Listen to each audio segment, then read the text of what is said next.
제가 지금 우리 당사 이전하고 대표실에 대표 자리가 있습니다만 아직 한 번도 대표 자리에 앉아 본 적이 없습니다.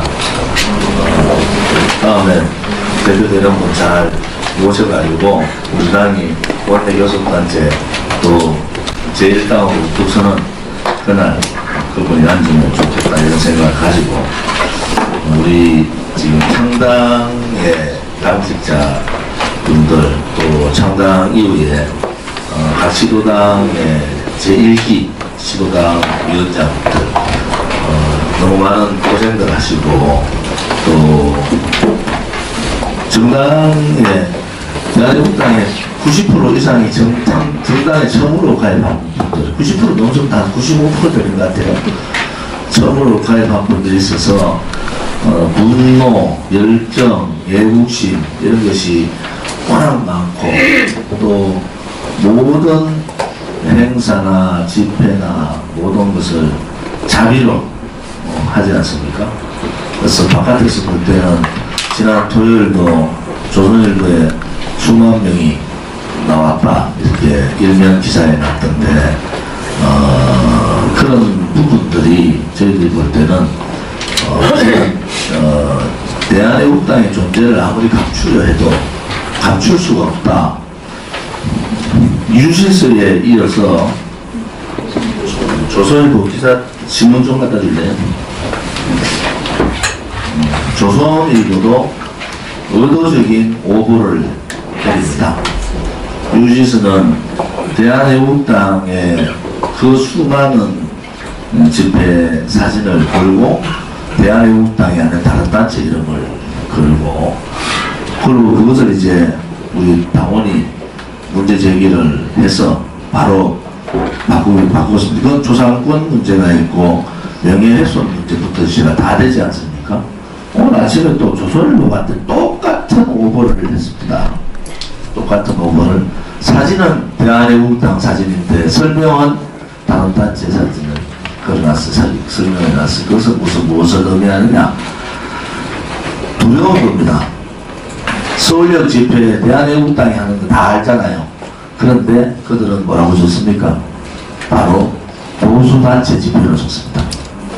엄연히 대한애국당이 광화문에 수만 명이 서울역에서부터 행진을 해서 수만 명의 집회 참가자 애국국민들 우리 당원 동지들이 광화문으로 행진을 했고 이구 집회를 세종문화회관에서 앞에서 했지 않습니까?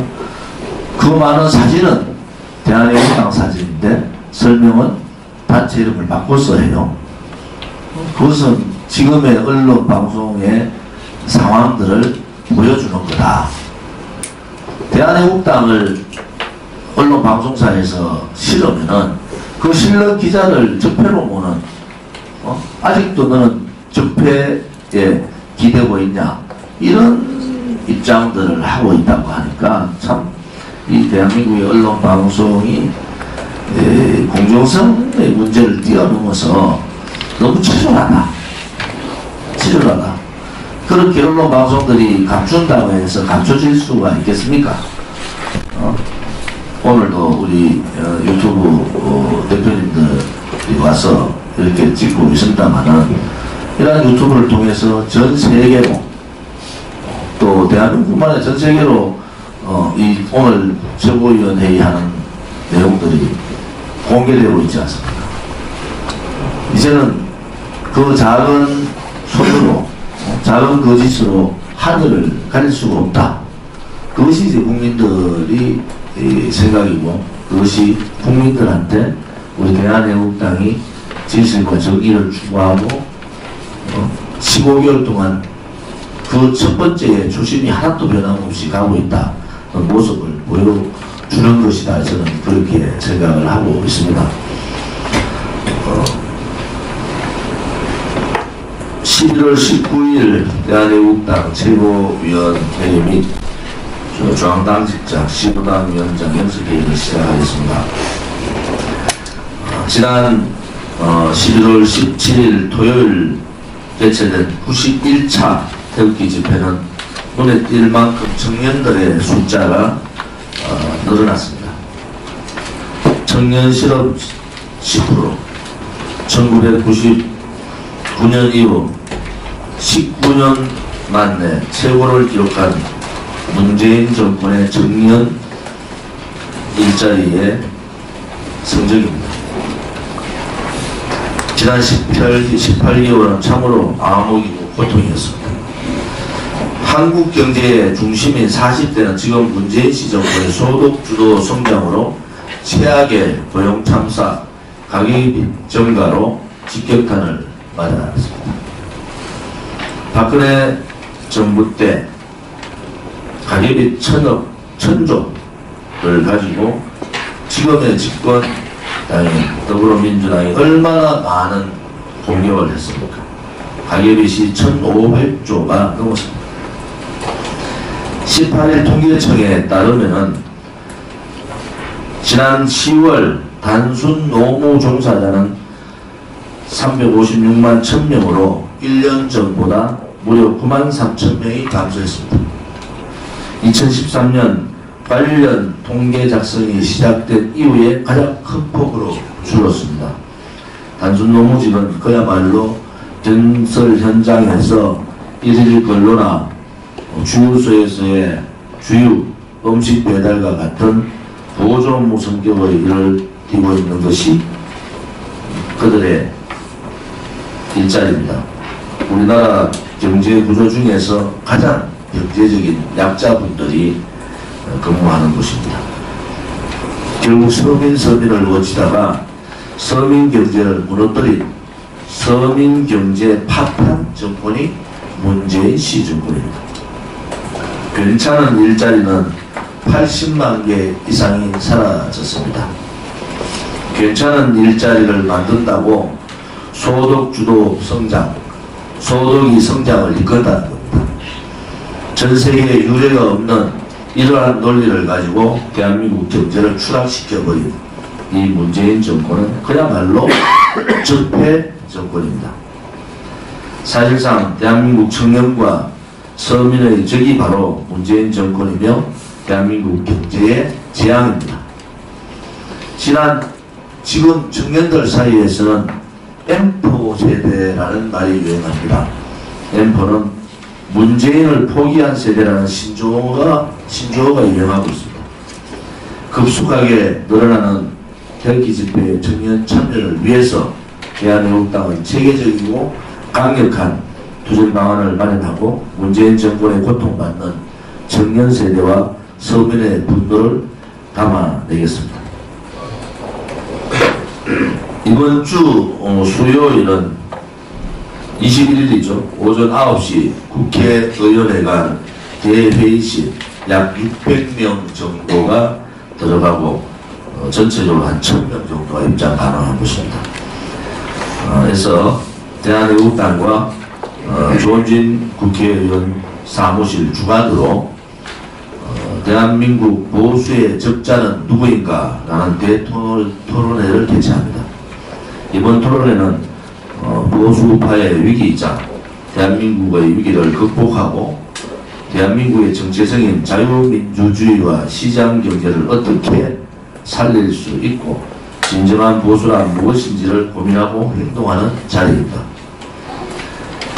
토론회의 축사는 이근계 법무법인 주원 대표 변호사님과 유진유 전미한인 회장님이 하시고 주제 발표는 성균관대학교 홍관희 교수님, 사회는 박태우 사무총장, 토론자로는 자유민주학계 이주천 회장님, 자유일보 박성문 대표, 법무법인 민주의 서정우 변호사, 우리 대한애국당의 인지연 수석 대변인이 할 예정입니다. 과연 대한민국의 정체성은 무엇인가? 우리는 이 논쟁을 피해가지 않습니다. 정면으로 돌파하겠습니다. 대한민국은 이 논쟁을 정면으로 승부할 것입니다. 대한민국의 정체성은 자유민주주의와 시장경제입니다.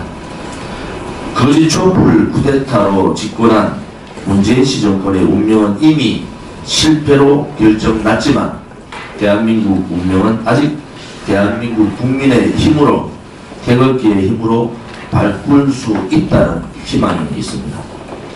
지금 대한민국에는 수십 년간 보수라고 자칭하던 자유한국당이 국민의 마음속에는 이미 존재의 의미조차 없어졌습니다. 지금까지 보수는 비겁했고 나약했고 이기심만 가득했고 대한민국을 진정으로 대변하지도 못했습니다. 지금 보수라고 하는 정당과 정치인들은 자신들이 만든 대통령을 양심의 가책도 없이 불법 탄핵 동조하여 배신했고 심지어 거짓 촛불에 편성해서 자신의 정치 생명을 이어가려고 했으며 죄 없는 박근혜 대통령에 대한 불법 탄핵에 온몸으로 맞서 싸우다 현장에서 무려 4분의 대한민국 국민이 돌아가셨는데도 진실 규명은 그냥 애도의 말 한마디 하지 않는 것이 지금 자유한국당의 모습입니다. 심지어 대한민국의 정체적인 시장 경제가 촛불로 흔들리고 적폐로 몰리고 탄압받고 있어도 보수를 자칭하던 정당은 시장 경제에 대한 정치 수사라는 말조차 꺼내지 않고 있습니다.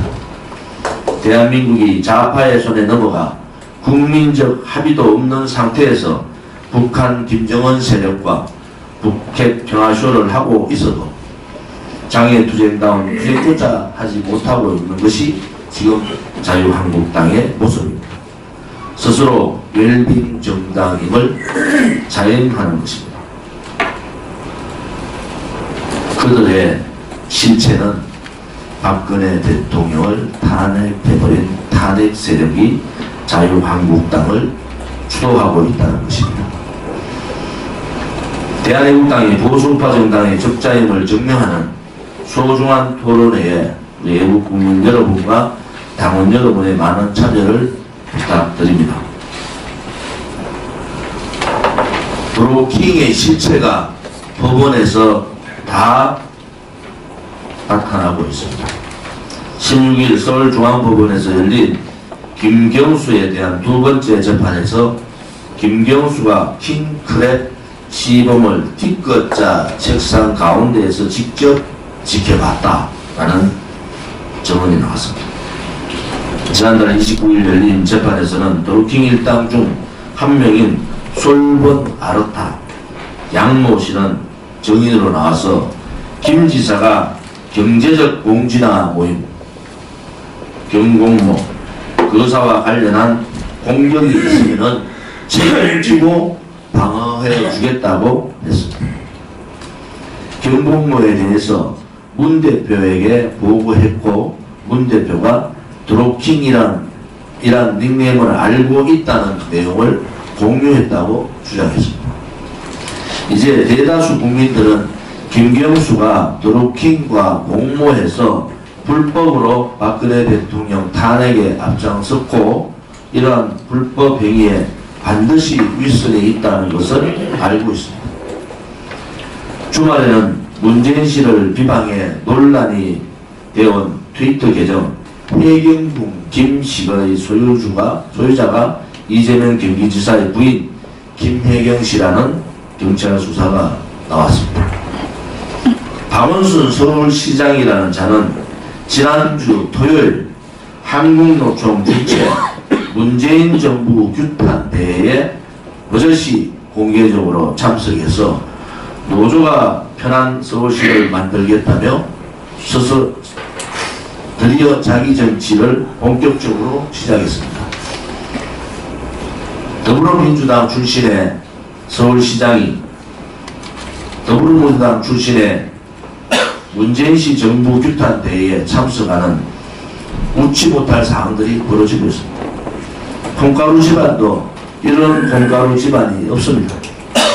문제는 문재인 정권이 망하는 것은 상관없는데 대한민국이 위기에 빠진다는 것입니다.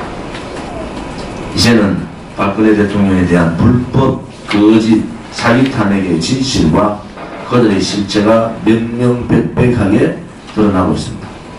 대한민국은 거짓 뉴스를 선동하고 대한애국당은 거짓 뉴스를 선동하고 가짜 뉴스를 퍼나른 언론과 방송에 대한 구체적인 법적 조치를 준비하고 있습니다. 대한애국당 당원 여러분과 애국 국민 여러분의 많은 제보와 참여를 부탁드립니다. 대한애국당의 가짜뉴스 특별위원회에서는 가짜뉴스 팜플렛 제작을 거의 완료했습니다. 마지막 문구 조정이 끝나면은 이번 주 태극기 집회부터 가짜뉴스 실체를 국민들한테 보이는 그런 팜플렛을 만들어서 배포하겠습니다. 대한민국의 수도 서울에 있을 수 없는 일들이 벌어지고 있습니다.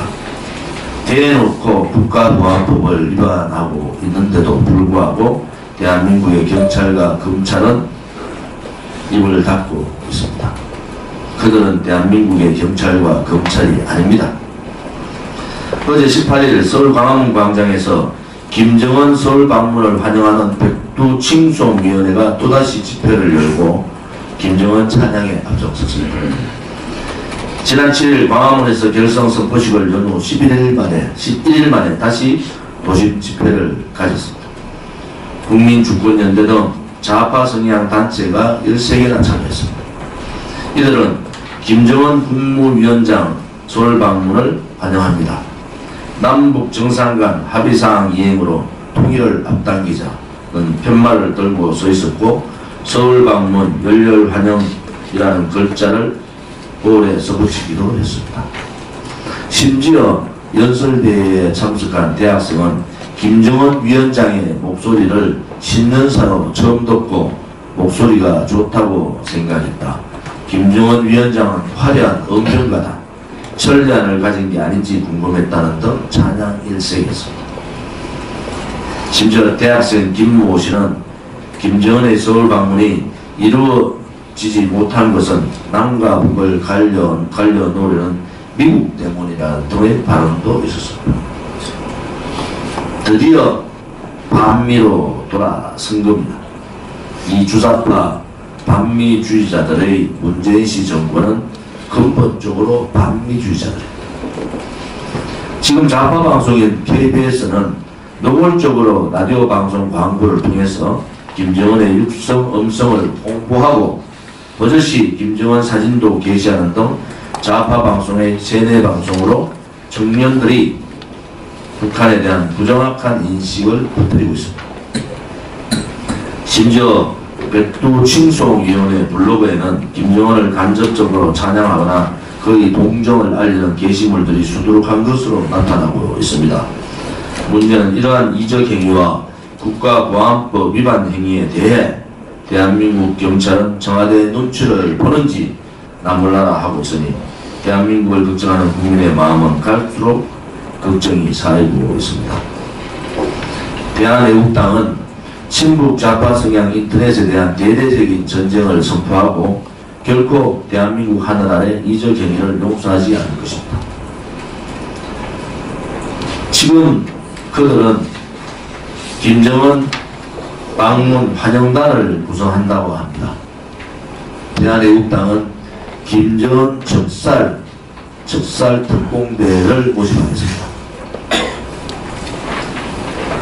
북한의 인권 침해를 감도 높게 비판하고 즉각적인 인권 침해 행위를 중단하고 개선을 촉구하는 북한 인권 결의안이 15일 유엔 제3위원회에서 채택되었습니다. 결론은 뭡니까? 북한은 최악의 인권 탄압이라는 겁니다. 북한 인권 결의안은 지난 2012년, 2013년에 이어서 2016년부터 3년 연속 전원 동의로 통과됐습니다. 대한애국당은 북한의 실체를 바로 알고 북한의 인권 참상을 알리는 대국민 홍보 활동에 박차를 가하고 미국을 비롯한 우방국의 북한 인권 바로 세우기 인권 운동가들과 연대를 추진하겠습니다.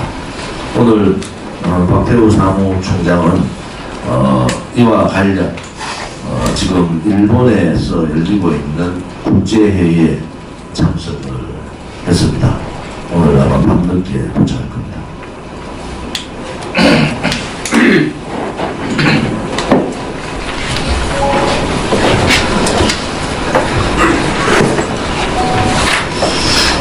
최근에 문재인 대통령이 유럽 순방 시 북한의 편에 서서 북한 제재를 액을 복구하는 등 지금도 또 아셈, APEC에서도 북한 편을 드는 행태를 하고 있습니다.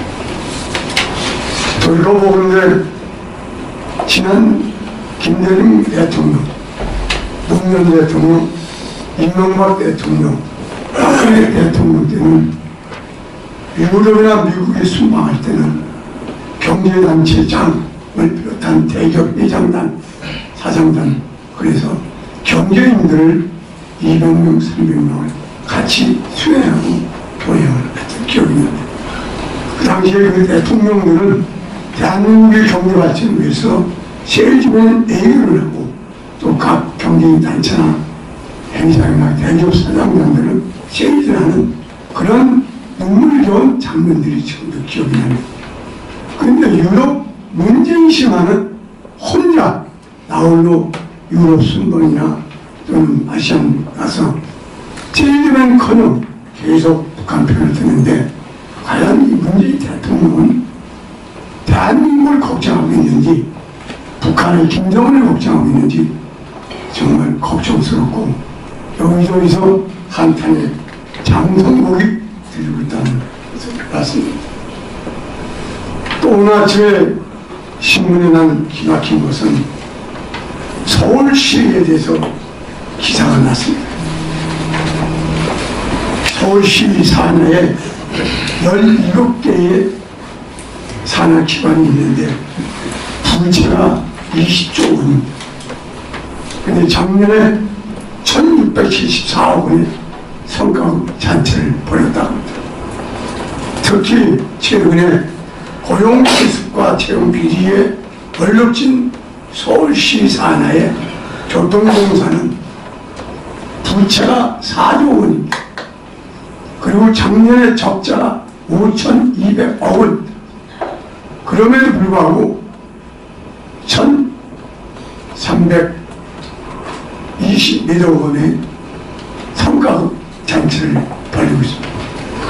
도대체 이 도덕 불감증을 돌려서 이것은 한마디로 서울시 산하기관 복마절과 같은 그러한 형태가 있지 않나. 그래서 야당은 즉각 서울시에 대한 국정조사와 아니면 청문회를 열어서 더 나은 특검을 해서 서울시 산하 17개 산하 기관의 이 복마전을 판도라의 상자처럼 캐내는 그런 국정조사와 특검이 이루어지기를 간절히 요구합니다. 더구나 지금 서울시 산하의 17개의 기관 중에 지금 적자를 보는, 흑자를 보는 데 하나도 없습니다. 전부 다 적자입니다. 그래서 지금 부채가 20조 원인데 이 20조 원의 돈은 바로 서울시 국민들이, 시민들이 부담할, 세금을 부담할 그런 부채인데 이걸 어떻게 해결할지 박원순 서울시장은 분명히 깨닫고 여기서 책임을 져야 한다고 생각합니다.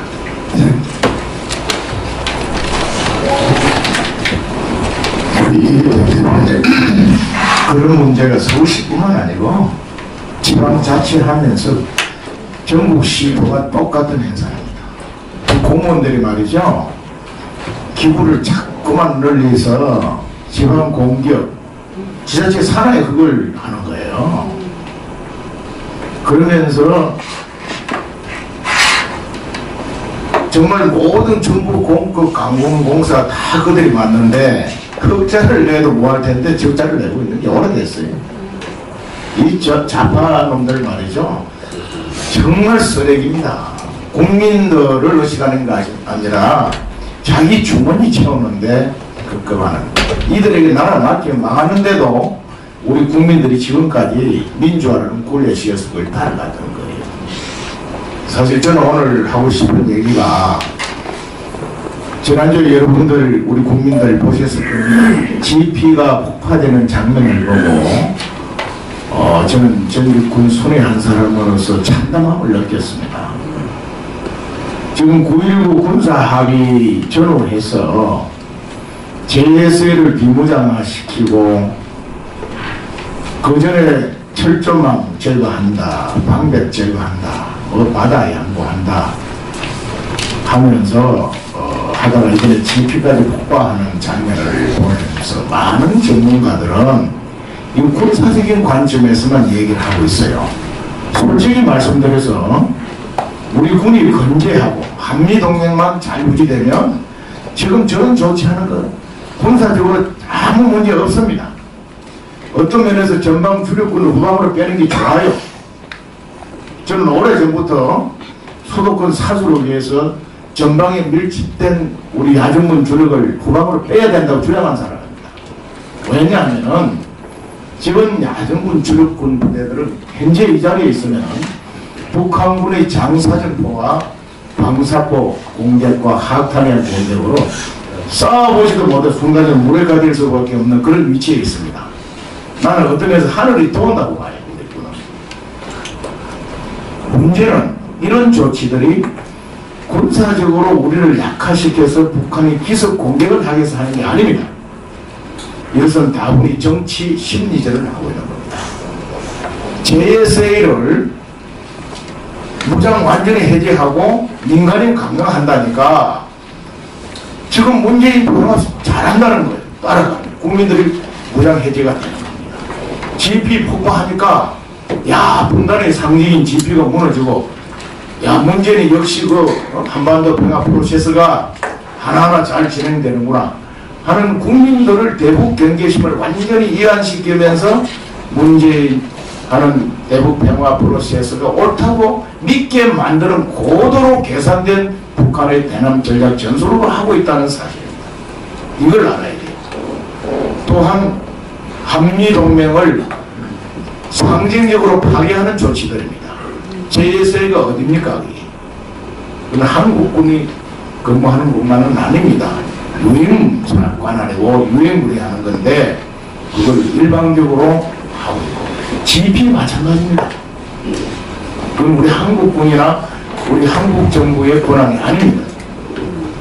이런 것을 미국 전혀 의식하지 않고 협상 없이 진행되고 있는 이런 것들은 바로 우리 국민들에게 반미 감정을 불러일으키고 문재인 평화 프로세스가 옳다는 것을 주입시켜서 은연중에 우리를 완전히 무장 해제시키면서 한미 동맹을 파괴하려고 하는 수책이라는 이 사실을 우리 국민들이 분명히 알아야 됩니다.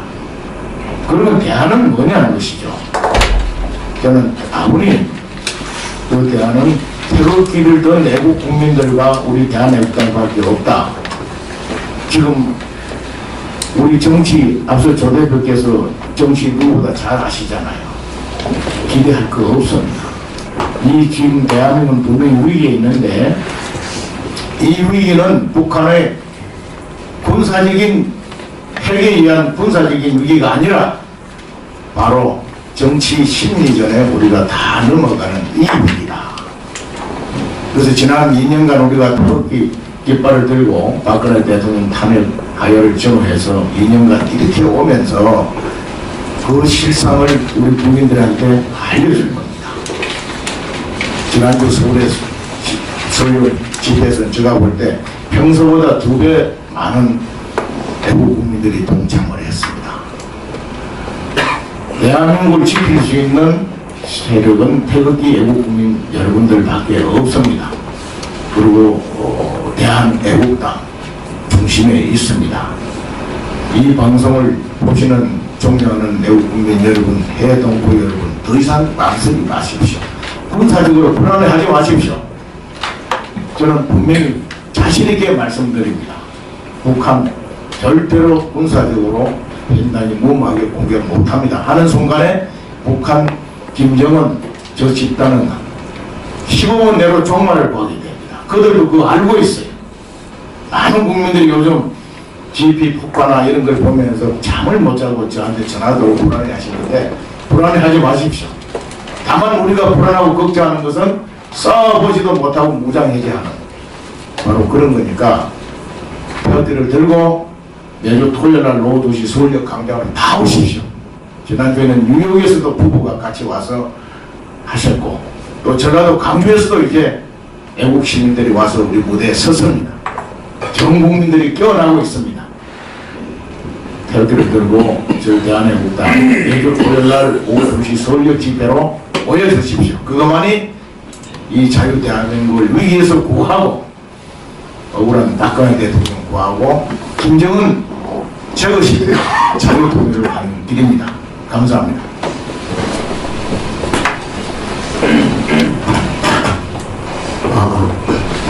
단 하루도 바람찬이 없다는 것을 다들 느끼시고 있을 겁니다. 이 바뀜, 이제 이재명까지 이제 확실히 날아간 것 같고, 이제 박원순 자기 살겠다고 문재인 치고 자기 정치하는 그 모습까지 보면서 좀 그런 생각을 해봤습니다. 이 정권 들어서 이 좌파들은 불법 정권 찬탈한 그 순간부터 운명적으로 자기들을 스스로 죽여가는 그런 길로 달려갈 수밖에 없다는 건 알겠지만, 침몰하는 그 순간까지, 그리고 침몰한 그 후에도 끝까지 서로 물어뜯고 싸울 겁니다. 그렇다면 이것을 우리가 거머쥐어야 되지 않겠습니까? 우리가 단결하지 않으면 이 문재인 정권이 잘못하고 있는 실상 김무성이 가져갈 수도 있습니다. 아니면 유승민이 가져갈 수도 있습니다. 저는 대한애국당의 지도부 이전에 한 명의 대한민국 국민으로서 김무성, 유승민이 그 덕을 보는 꼴을 절대 눈뜨고는 못 보겠습니다. 꼭 그들한테 그 공이, 그들한테 그 거저먹고 그들이 가져가는 것을 꼭 막아야겠습니다. 그러기에는 우리 대한애국당이 단결을 해야 됩니다. 지난 2년간 그리고 지난 태극기를 들어온 시간들은 우리가 스스로를 단련하고 훈련하기 위한 시간이었다고 생각합시다. 이제 얼마 남지 않았다고 생각합니다. 우리가 단결하지 않으면 대통령님을 구할 수 없고, 대통령님을 구하지 않으면 나라를 구할 수 없고, 자유통일은 영영 없는 겁니다. 여러분들 자손 그리고 제 후대 세대까지도 대한민국의 미래는 없다고 생각합니다. 저는 대한애국당이 너무 자랑스럽습니다. 그리고 너무 좋고요. 당당해서 좋고 행동해서 좋습니다. 이틀 뒤 수요일날에 보수의 적자가 누구인가에 대해서 얘기를 합니다. 박정희 대통령 각하를 보수의 화신이라고 다들 얘기를 합니다. 그리고 박정희 대통령 각하는 6.25 이전에 6.25를 예측하셨던 분입니다. 그럼에도 6.25를 겪으시면서 박정희 대통령 각하는 알면서도 막지 못한 것에 대해서 통탄을 하셨던 걸로 알고 있습니다. 그리고 후에 행동으로 나라를 구하셨습니다. 행동하지 않는 것은 그 어떤 의미도 없습니다. 탁상공론하는 저 사람들 우리의 행동력으로 부술 수 있습니다. 우리가 단결해서 꼭 대통령님과 이 나라를 구할 수 있는 자랑스러운 대한애국당 당원분들 전 될 수 있다고 믿습니다. 감사합니다.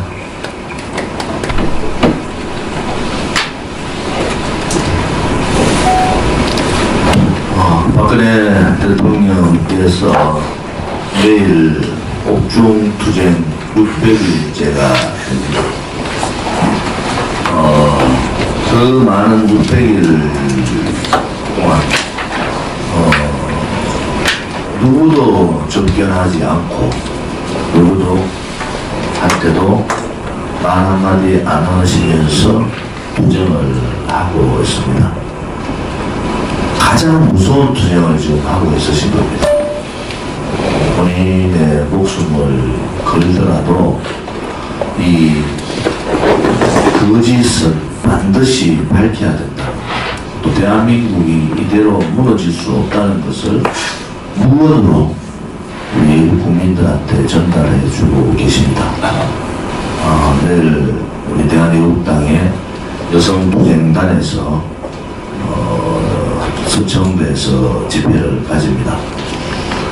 아무튼 박근혜 대통령께서 왜 이 감옥에서 그러한 무건투쟁, 옥중투쟁을 하시는가를 곰곰이 생각하셔야 됩니다. 이제 그분이 말씀하실 날이 멀지 않았다. 저는 그렇게 확신합니다. 그 큰 뜻을 우리는 알고 있습니다. 그래서 저는 우리 외국 국민들이나 우리 동지들 간에 서로 홍당 음해, 또 작은 애국심 내려놓자, 이렇게 얘기합니다. 최소한도로 박근혜 대통령님을 구출하는 순간까지는 우리의 그런 작은 애국심을 내려놓는 것이, 그것이 우리가 지금 해야 될 도리다. 저는 그렇게 생각합니다. 여러분들 지금 정치판 돌아가는 상황들을 보십시오. 빅텐트라는 이름 아래 박근혜 대통령은 과거니까 덮고 묻고 가자. 그 말은 뭡니까? 지금 탄핵 주도한 세력들을 면죄부를 주자는 겁니다. 탄핵 주도 세력에 대한 심판 없이 보수 우파가 살 수는 없다. 그것이 대한애국당의 생각 아닙니까? 태극기를 들었다고 다 같은 태극기가 아닙니다. 태극기를 들고 박근혜 대통령 구출을 얘기하면서 빅텐트를 얘기하는 사람은 잘못된 겁니다. 어떻게 태극기를 들은 분들이 죄 없는 대통령을 배신하고 등 뒤에다가 비수를 꽂은 자들한테 면죄부를 주는 그러한 얘기들을 할 수가 있습니까? 대한애국당은 우파 국민들의 생각을 여론조사를 통해서 우리는 봤습니다. 80% 가까이가 그들을 심판하라는 겁니다. 80% 가까이가 그들을 절대로 용서할 수 없다는 겁니다. 그것도 10,000명 이상이 자기 스스로 투표한 분들이 그렇습니다. 그 도도한 국민들의 생각, 우리 우파 국민들의 마음을 버리고 빅텐트를 친다? 그것은 정의가 아닙니다. 우리 민병구 박사님 말씀대로 그들이 거짓의 빅텐트를 치면은 우리는 정의의 빅텐트를 치겠습니다. 이 싸움은 반드시 우리가 이깁니다. 우리가 정의롭기 때문에, 당당하기 때문에, 행동하기 때문에 이깁니다. 이제 좌파 독재 정권이 노골적으로 대한민국을 민중민주주의 사회로 몰고 가고 있습니다. 이러한 절박한 대한민국 조국의 현실을 외면하고 그냥 정치인들 몇 사람이 모여서 하는 정치 보수는 끝난 겁니다. 이제는 우리가 보수 민중 혁명을 해야 됩니다. 우파 민중 혁명을 해야 됩니다. 그렇지 않고 그냥 말로 정치인 몇 사람 모아가지고 국민들은 다 돌았었는데 아직도 국회의원 한 번 더 하겠다고. 지금 자유한국당은 김무성 계파와 김무성 계파를 따라가려고 하는 계파밖에 없습니다. 이것이 현실입니다. 그리고 지금까지 우리 대한애국당이 변함없이 한 주도 빠지지 않고 91차 태극기 집회를 했다는 것은 이제 어느 누군가 대한애국당을 음해하고 와해해도 절대 흔들리지 않는다는 겁니다. 대한애국당은 드디어 벌써 국민들 곁으로 다가갔습니다. 우파 국민들이 언론 방송이 이 조선일보라는 이 신문이 대한애국당 집회 사진을 실으면서 대한애국당 이름을 빼버리는 이러한 도발, 뉴시스라는 곳에서 대한애국당 집회를 실으면서 대한애국당 집회 사진을 실으면서 대한애국당을 빼버리는 이러한 도발, 그러한 도발을 하더라도 대한애국당은 죽지 않습니다. 더더욱 국민들은 더 많이 뭉칩니다. 우리를 음해하고 대한애국당을 의도적으로 실지 않는 보도, 방송에 도발해도 왜 서울역 집회에 지난주에 배가 모였느냐? 왜 젊은이들이 서울역 집회를 SNS를 통해서 모이기 시작했는가? 그것은 이 쓰레기 같은 언론 방송들은 알아야 됩니다. 그들이 적폐입니다. 언젠가는 그들이 적폐 세력으로 심판받을 것이라는 것도 분명히 말씀드립니다. 이제라도 언론 본연의 임무에 충실해 주기를 바랍니다. 공개적으로 말씀하실 분, 우리 시도당 위원장님부터 말씀하실 분 좀 말씀해 주시기 바랍니다. 공개적으로 우리 충남 도당의 남성무 위원장.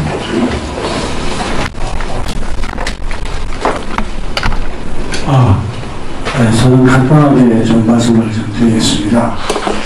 지금 우리가 태극기 집회가 지금 90일째에 다다르면서 굉장히 힘차게 달려갔습니다만 지금 이 나라가 비상시국이라는 건 전 국민이 다 알고 있습니다. 그래서 우리도 태극기 집회가 좀 강렬한 모습을 좀 보여줄 때가 아닌가. 그렇게 해서 당원들의 그 각오를 완전히 무장할 수 있도록 이러한 그 메시지를 좀 보내줬으면 좋겠습니다. 지금 우리가 맨날 태극기를 보여서 흔들는 것도 좋고 사람들이 많이 오는 것도 좋지만 지금 당원들의 좀 너무 지루하다는 느낌을 받기 때문에 지금 강력한 메시지로 당원들의 마음을 무장하는 그런 메시지를 좀 보내줬으면 좋겠다는 생각이 들어서 저는 뭐 이런 생각을 해봤습니다. 아까 대표님께서 말씀하신 대로 특공대를 모집한다 이렇게 했는데 우리도 마찬가지로 태극기 부대도 강력하게 분야별로 나눠서 진짜 무장할 수 있는 그런 특공대를 모집해서 더 강력한 모습을 보여줬으면 좋겠다는 말씀을 부탁을 드립니다. 감사합니다. 뭐 오해가 있을 수 있어서 지금 말씀하신 무장은 정신 마음의 무장이다. 이런 말씀을 드렸습니다. 그래 잘못하면 진짜 무장 공개하자는 소리를 들려주셔서 절대 그것은 아니다. 국민들의 마음을 열어야 됩니다. 지금. 그래서 우리 허병한 대표님 말씀대로 서명대를 통해서 서명 숫자를 늘리고 당원가입을 늘리고 집회를 지금의 5배 정도를 늘려야 됩니다. 그러면은 많은 국민들이 더 다가옵니다. 그래서 지금도 여러 외국 동지들이 정말 눈물 나는 거리에 투쟁을 하고 있습니다. 좀 더 우리가 분발해서 정말로 많은 국민들이 모일 수 있는 그런 준비를 저희들이 좀 철저하게 하도록 그렇게 하겠습니다. 그리고 지금 그런 말씀들을 많이 하시는데요. 여러분, 임종석이가 뭐는 줄 알아요? 자기들을 이 집권하려 30년 걸렸다고 그랬어요. 북한 김일성이 집단은 지금 70년째 우리 적하려고 주민들 하루 한 끼도 안 먹이면서 모든 돈을 대남 적까지 다 써왔습니다. 지금 이제 겨우 한 2년 해놓고 말이죠. 이게 지치고 뭐 힘들다 그러면 나는 못 고는 거예요. 이거 10년 싸움도 될 수 있는 겁니다. 그런 각오를 해야 되고 지금 우리가 무슨 무장하자 뭐 이 소리를 하면 요거는 문민진씨 보세요. 하얀병도 아닌 뭐 조금 만든 놈을 집어넣어 버립니다. 여러분, 누구는 뭐 내일이라도 그냥 싸워서 끌어내리고 싶지 않은 사람이 여기 누가 있어요. 그러나 그렇게 가혹한 얘기를 하고 마치 뭐 가혹한 준비를 하는 것이 구하는 거라고 생각하면 착각입니다. 우리는 철저하게 준비를 하면서 정말 앞으로 이 싸움이 5년, 10년 갈 수 있다는 각오를 해야 되는 거예요. 2, 3년 내에 끝내면 얼마나 좋겠어요. 그래서 힘들겠죠. 지금 힘드시죠. 그러나 힘들다고 생각하지 마시고 지금 하는 것이 옳다. 하루빨리 1000만 서명 무죄습관 그거 받아내야 되고 우리 100만 당원 만들어야 돼. 그리고 10만 책임당원 만들고 정말 광장에 우리가 30만 벽의 국민들만 모으면요 이 정권 그냥 무너집니다. 싸우지 않고 이기는 것이 가장 좋은 전략. 부전이 구현지명이 선지선야라고 소자병법 제1에 나와 있습니다. 우리 지도부는 그냥 하는 게 아니니까 여러분들 믿고 끝까지 인내하면서 적극 동참해 주시는 것이 나를 구하는 거다, 박근혜 대통령 구하는 거다 하는 신념으로 계속 임해주세요. 이제 나오나 네, 강원도당 위원장 박원합니다. 이번에 2기가 각 시도당 위원장들이 출범했는데요. 제가 1년 해봤는데 2기에 같이 동참하겠습니다. 우리 위원장님들은 아주 조직 관리와 조직 확대 그리고 조직 관리에 대해서 중앙당과 긴밀한 협의가 필요한데요. 지난 1년 동안 윤리에 대한 말씀드리겠습니다. 윤리에 제소했던 사건을 지방선거 전에 했던 것은 지방선거를 핑계를 했고, 또 이번 시당 위원장 선거를 또 핑계해서 몇 번 밀렸는데, 그래서 이번 연말에 새로운 좀 더 정리를 해주고, 새로운 2019년을 출발해 주기를 바라고요. 지방당과 중앙당과 그런 게 좀 협조가 잘 되면은 지방당에서도 좀 힘을 내고 또 조직 확대, 조직 관리에 대한 좀 힘을 좀 쓰겠습니다. 그리고 저희들한테도 지방당과 중앙당이 같이 가야 되는데 중앙당에 윤리 제소돼가지고 중앙당에 올라오면 그 공문이 좀 더 사단이 된 것 같고 아무런 통보도 없고 모든 것은 공문으로 좀 이렇게 전달해주고 알려줬으면 좋겠습니다. 이상입니다.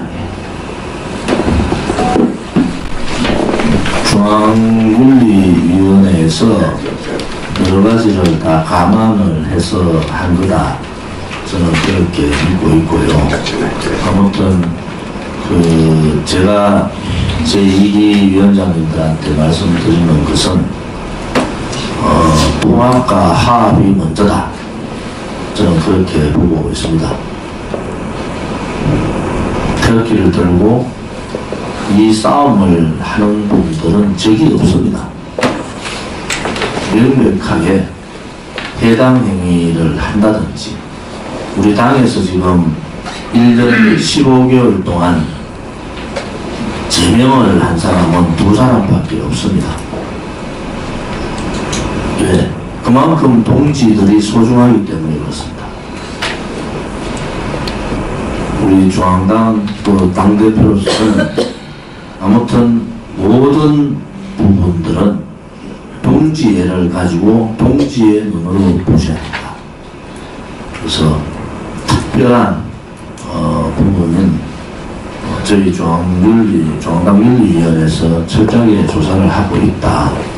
그것이 지방당에는 없습니다. 시도당 위원장, 시도당이죠. 지방당이라는 없고 각 시도당하고 긴밀하게 어느 정당에서 시도당 위원장님들하고 매주 이렇게 회의하는 정당 없습니다. 우리는 대한애국당은 그야말로 스스로 자강했는 당입니다. 스스로 자립했는 당입니다. 스스로 자주하는 당이거든요. 그래서 시도당 위원장님들의 의견을 굉장히 중요시 여기고 합니다. 그렇지만 제2기는 통합과 화합의 방점을 둬달라. 다시 한번 당대표로서 말씀을 드립니다. 왜냐 그러면은 통합과 화합의 중심은 같은 동지라는 동자가 뭡니까? 같은 물을 묻는다는 거 아닙니까? 같은 생각, 같은 이념, 같은 열정, 분노조차도 같은 겁니다. 그래서 넓은 마음으로 임해주시길 바라고 당의 철저한 여러가지 해당 행위에 대한 부분은 철저하게 상벌을 하도록 하겠습니다. 비공개 말씀하십시오. 지금 중앙윤리위원회께서 안 계시는데 제가 부위원장 자격으로 말씀드리겠습니다. 시도당에서 징계 절차를 진행하실 때 엄격한 근거에 입각해서 그리고 당은 당규에 따라서 진행해 주시고 그리고 기록을 반드시 남겨주시고 그리고 중앙윤리위원회 기록을 다 보내주십시오. 그래야 시도당 윤리위에서 어떤 결계를 했는지 알 수가 있고 그 그 다음에 중앙윤리에서 어떤 절차를 밟았든지 결정할 수 있습니다. 그래서 많은 경우에 그 기록 자체가 없거나 근거가 지시되어 있지 않은 경우가 많고요. 그리고 또 통보가 되지 않은 경우도 있고, 그런 것들을 다음 단계를 참고하셔가지고 꼭 중앙윤리에 통보해 주십시오. 제가 한 말씀 더 드리면요. 제가 수많은 엄해를 봤잖아요. 근거도 없는 정말 많은 엄해를 봤잖아요. 그런데도 지금 우리가 15개월 동안 당에 제명 딱 2사람입니다. 치도당 위원장님들이 그걸 체크를 하셔야 돼요. 치도당에 저보다 더 엄해 받는 사람 있습니까? 동지들이기 때문에 한 번 참고 2번 참고 10번도 참고 100번도 참고 그분들이 언젠가는 돌아올 거라는 생각을 가지고 넓은 마음으로 가셔야 됩니다. 매일 수많은 엄해를 받는데도 우리 중앙윤리위원회에서 또 지키고 또 지키고 또 참고 하는 것이 대한애국당입니다. 그래서 여러분들 칼을 드는 것이 아니고 그냥 사랑에 매를 들어야 된다. 저도 마찬가지입니다. 지금 저 엄해하고 명예훼손하고 그런 거 따지면은 얼마나 많은 사람들이 그렇게 되겠습니까? 근데 정당은 아무튼 최종 결정을 할 때 제가 윤리위원회라고도 얘기합니다. 최종 결정을 할 때 굉장히 동지라는 생각을 먼저 가져야 된다. 거기서부터 시작을 하고 이 길은 우리가 많은 분들이 앞으로 참여를 합니다. 그래서 이 길은 기간도 바로 세우겠습니다만은 동지에도 지켜주시기를 바라고, 동지들 간의 음해 욕설은 오늘 제가 말씀드리지만은 다 조사하고 있습니다. 하지 마셔야 됩니다. 특히 덕기를 들고 대한애국당 당원들 간에 그런 여러가지 분리스러운 그런 용어나 분리스러운 그런 은혜는 안 해주시기를 바랍니다. 비공개로 하겠습니다. 비공개로 진행하겠습니다.